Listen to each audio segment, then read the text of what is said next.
एक बार की बात है, एक कस्बे में सूरज नाम का आदमी रहता था। सूरज खेतों में मेहनत करके अनाज उगाने का काम करता था, लेकिन बहुत मेहनत करने के बाद भी उसे अच्छी आमदनी नहीं होती थी, जिसकी वजह से वह हमेशा परेशान रहता था। एक दिन सूरज काम से लौटता है। घर पर उसकी पत्नी लता उसका इंतजार कर रही थी।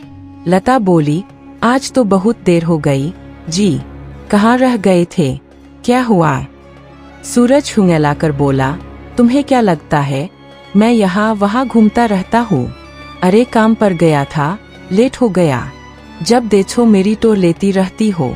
लता शांत स्वर में बोली, अरे आप तो बेकार में गुस्सा कर रहे हैं, मैं तो बस आपकी चिंता कर रही थी। इतने में सूरज के बच्चे रीमा और अजय वहाँ आ गए। रीमा ने कहा, पापा कल हमारा स्कूल पिकनिक पर ले जा रहा है, क्या मैं भी जाऊं? सूरज गुस्से में बोला, कहीं नहीं जाना है रीमा, चुपचाप घर पर बैठो और पढ़ाई करो, वैसे भी हमारे पास पैसे नहीं है। अजय नाराज होकर बोला, पापा आपके पास तो कभी पैसे ही नहीं रहते, हमने सिर्फ एक छोटी सी इच्छा जताई थी और वो भी आप पूरी नहीं कर सकते। अजय की बात सुनकर सूरज तैश में आ गया और उसने बेटे को थप्पड़ मार दिया। यह देखकर लता आग बबूला हो गई। उसने सूरज को धक्का देते हुए कहा, तुम्हें जरा भी अकल नहीं है क्या? अगर तुम सही से कमा नहीं पाते तो इसमें बच्चों की क्या गलती है? अगर दोबारा मेरे बच्चों पर हाथ उठाया तो मुझसे बुरा कोई नहीं होगा। लता की बात सुनकर सूरज और गुस्से में आ गया। वह चिल्लाया, मुझसे जुबान लड़ाती है तू, अभी मजा चखाता हूँ। गुस्से में सूरज ने लता को बुरी तरह पीट दिया। चोट की वजह से लता बेहोश होकर गिर गई और उसकी मौत हो गई। यह देखकर अजय बोला, बस करो पापा, माँ बेहोश हो गई है, हम आगे से आपसे कुछ नहीं मांगेंगे, बस माँ को छोड़ दो। सूरज घबराकर लता के पास गया, लेकिन लता मर चुकी थी। वह डर गया, ये लता तो मर गई, मैं अब क्या करूं? पुलिस मुझे नहीं छोड़ेगी। अपनी मां को मृत देखकर रीमा और अजय चिल्लाए, पिताजी आपने गलत किया, आपने मां को मार डाला, हम पुलिस बुलाकर आपको पकड़वाएंगे। यह सुनकर सूरज घबरा गया और वहां से भाग निकला। बच्चे अपनी मां की लाश के पास रोते रह गए। गांव वालों से उन्होंने कुछ नहीं कहा और गांव वालों ने लता का अंतिम संस्कार कर दिया। रात को रीमा बोली, भाया मुझे घर में डर लग रहा है और भूख भी लगी है। अजय बोला, डर मत बहन, मैं हूं ना, चिंता मत कर। वह खाने की तलाश में निकला लेकिन कुछ नहीं मिला।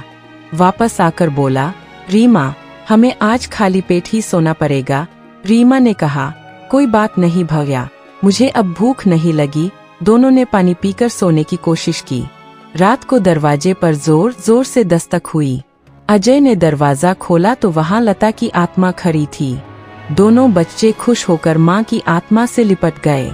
लता की आत्मा बोली, सही कहा मेरे बच्चों, मैं तुम्हें छोड़कर कहीं नहीं जा पाई, भगवान ने मुझे तुम्हारे पास भेज दिया है। फिर उसने अपने पास से दोनों को रोटी दी। बच्चे पेट भरकर सो गए। सुबह लता आत्मा के रूप में बच्चों को लेकर दूसरे कस्बे में चली गई और अपना रूप बदलकर पकौड़ी की ठेली लगाने लगी। वह पकौड़ी और भजिया बेचने लगी। उसके पकवान इतने स्वादिष्ट होते कि लोग दूर दूर से आने लगे। गांव वाले कहते, बहन तुम्हारे हाथ की पकौड़ी बहुत लाजवाब है। लता हल्की मुस्कान के साथ जवाब देती, हाँ, लेकिन मेरे पति को तो मेरे हाथ का खाना कभी पसंद नहीं आया। समय बीतने के साथ उसकी कमाई बढ़ने लगी। रीमा और अजय भी खुश रहने लगे, मगर उनकी किस्मत ज्यादा दिनों तक खुश रहना नहीं चाहती थी। लता से जलने वाले कुछ लोग खड़े हो गए। उनमें से एक था भूपेश, जो चाय की ठेली चलाता था। वह अपने साथी माखन से बोला, जब से ये औरत आई है हमारी बिक्री बंद हो गई है, मन करता है इसका गला दबा दूं। माखन बोला, सही कह रहे हो, इसे हटाना ही पड़ेगा। दोनों ने एक आदमी को बुलाया और वह कोई और नहीं बल्कि सूरज ही निकला, जो अब गुंडा बन चुका था। सूरज बोला, तुम दोनों चिंता मत करो, मैं इसका काम तमाम कर दूंगा, बस बताओ कहाँ मिलेगी। सूरज लता की ठेली के पास पहुंचा और बोला, ए औरत, तूने मेरे दोस्तों का धंधा चौपट कर दिया। आज तेरा आखिरी दिन है। लता ने पलटकर देखा तो सामने सूरज था। सूरज घबराकर बोला, लता थी, तू जिंदा कैसे? मैंने तो तुझे मारा था। लता ठंडी हंसी के साथ बोली, मैं इंसान नहीं, आत्मा हूँ, और भगवान ने मुझे तेरी सजा देने के लिए लौटाया है। वह डरावनी चुड़ैल का रूप धर लेती है और सूरज की गर्दन पकड़कर उठा लेती है। सूरज तड़पकर चिल्लाने लगा, छोड़ दे मुझे, माफ कर दे, मैं कभी ऐसा नहीं करूँगा। तभी रीमा और अजय आ गए। उन्होंने कहा, मां, पिताजी को मत मारो, इनके खून से अपने हाथ मत रंगो। बच्चों की बात सुनकर लता ने सूरज को छोड़ दिया और बोली, देखा दुष्ट, इतने बुरे कर्मों के बाद भी मेरे बच्चे तेरी जान बचाना चाहते हैं। लेकिन तभी भूपेश और माखन आए और बच्चों को पकड़कर उनकी गर्दन पर चाकू रख दिया।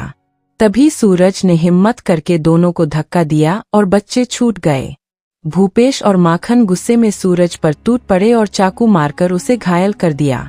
यह देखकर लता ने गुस्से में दोनों को उठाकर पटक दिया और उनकी मौत हो गई। फिर वह सूरज के पास आई और बोली, आज तुमने मेरे बच्चों की जान बचाई है, इसलिए मैं तुम्हारे पाप माफ करती हूँ। सूरज रोते हुए बोला, मुझे माफ कर दो लता, मैंने बहुत गलती की, आगे से बच्चों का ख्याल रखूंगा और मेहनत करूंगा। लता की आत्मा बोली, ठीक है, मैंने उनके नाम कुछ पैसे छोड़े हैं, अब तुम उनकी जिम्मेदारी निभाना। इतना कहकर लता की आत्मा गायब हो गई।